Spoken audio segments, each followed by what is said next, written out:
അതേ ഗൈസ്, നമ്മൾ ഇന്ന് ചെയ്യാൻ പോകുന്നത് ഈ ഒരു 12 വോൾട്ടിൻ്റെ ബാറ്ററി നമ്മുടെ UPS-നകത്തിരിക്കുന്ന ബാറ്ററിയാണ്. ഈ ബാറ്ററി ഫുൾ അഴിച്ച് ഇതിനകത്ത് എന്തൊക്കെ കമ്പോണൻസ് ആണെന്ന് പരിശോധിക്കാൻ പോകണം. അപ്പോൾ എല്ലാവർക്കും പുതിയൊരു വീഡിയോയിലേക്ക് സ്വാഗതം. അതുകൊണ്ട് തന്നെ നിങ്ങൾ ആദ്യമായിട്ട് എൻ്റെ ചാനൽ കാണും, ദയവായിട്ട് ചാനൽ സബ്സ്ക്രൈബ് ചെയ്യുക. അതുകൊണ്ട് തന്നെ ഞാൻ ഇടുന്ന വീഡിയോസ് അപ്പോൾ കിട്ടാൻ വേണ്ടി നോട്ടിഫിക്കേഷൻ ഓൺ ചെയ്ത് വെക്കുക. അപ്പോൾ എന്തായാലും നമുക്ക് നേരെ വീഡിയോയിലോട്ട് പോകാം. നമുക്കിതിൻ്റെ ഓരോരോ ഭാഗങ്ങളായിട്ട് ഇളക്കാം.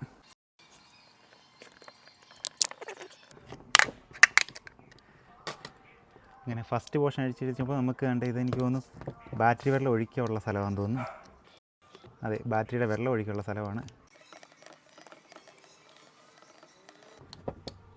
സെല്ല് ഡ്രൈ ആണ് കേട്ടോ. ഇതങ്ങനെ ഇളകി വരത്തില്ല, നമുക്കിത് കട്ട് ചെയ്ത് ഒഴിവാക്കാം ഇതിൻ്റെ ടോപ്പ്.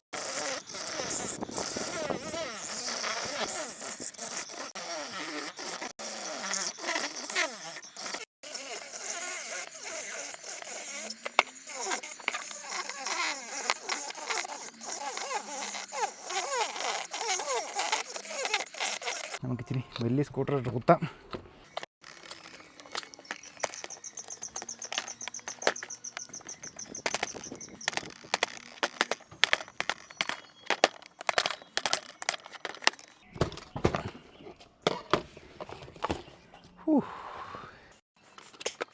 അങ്ങനെ കണ്ടെയ്നർ മാത്രമായിട്ട് നമ്മൾ എടുത്തിട്ടുണ്ട് ഗൈസ്. അപ്പോൾ ഇതിനകത്ത് വരുന്നത് ഇതിൻ്റെ ടെർമിനൽസാണ്, കണ്ടില്ലേ? ഇതിൻ്റെ ടെർമിനൽസാണ് ബാറ്ററിയുടെ. അതുകൊണ്ടൊക്കെ വരുന്നത് ഇത് കണ്ടെയ്നറിനകത്ത് റീഫിൽ ചെയ്യുന്ന ചെറിയ വാൽവുകളാണ്. അതായത് നമ്മുടെ ഇതിനകത്ത് ആസിഡ് തിരിച്ചൊഴിച്ചു കൊടുക്കുന്ന വാൽവുകളാണ്. അതുകൊണ്ട് നമ്മൾ ഇതിനകത്തോട്ട് വരുമ്പം ഇതാണ് ഇതിൻ്റെ ഇലക്ട്രോഡ്സ് ആൻഡ് ഈ കാണുന്ന പ്ലേറ്റുകളാണ്. അതിനെ സെപ്പറേറ്റ് ചെയ്യിക്കാൻ വേണ്ടി ഉപയോഗിക്കുന്നതാണ് ഈ പ്ലാസ്റ്റിക്കിൽ നിന്നാണ്ട് ഈ ഇരിക്കുന്ന സ്പോഞ്ച് മാറ്റിയുള്ള സാധനങ്ങളൊക്കെ, കണ്ടില്ലേ? ഇതെല്ലാം ആസിഡിനകത്ത് മുങ്ങിക്കിടക്കുമ്പം അങ്ങോട്ട് ഇട്ട് സെപ്പറേറ്റ് ചെയ്യാൻ വേണ്ടിയാണ് ഈ ഒരു സ്പോഞ്ച് മാറ്റിയുള്ള സാധനം ഉപയോഗിക്കുന്നത്. അതുകൊണ്ട് ഇതാണ്ട് ഈ കാണുന്നതാണ് ഈ കണ്ടെയ്നർ. ഈ കണ്ടെയ്നറിനകത്താണ് ഇതിങ്ങനെ ഇറങ്ങിയിരിക്കുന്നത്. ഈ കണ്ടെയ്നറിൻ്റെ എണ്ണം നോക്കിയിട്ടാണ് നമ്മൾ ഈ ഒരു വാൽവിൻ്റെ എണ്ണം വരുന്നത്, കണ്ടില്ലേ? ഇതിനകത്ത് 6 വാൽവ് 6 കണ്ടെയ്നർ. അപ്പോൾ ഇത്രയാണ് ആസിഡ് ബാറ്ററിക്കകത്ത് വരുന്ന കമ്പോണൻസ്.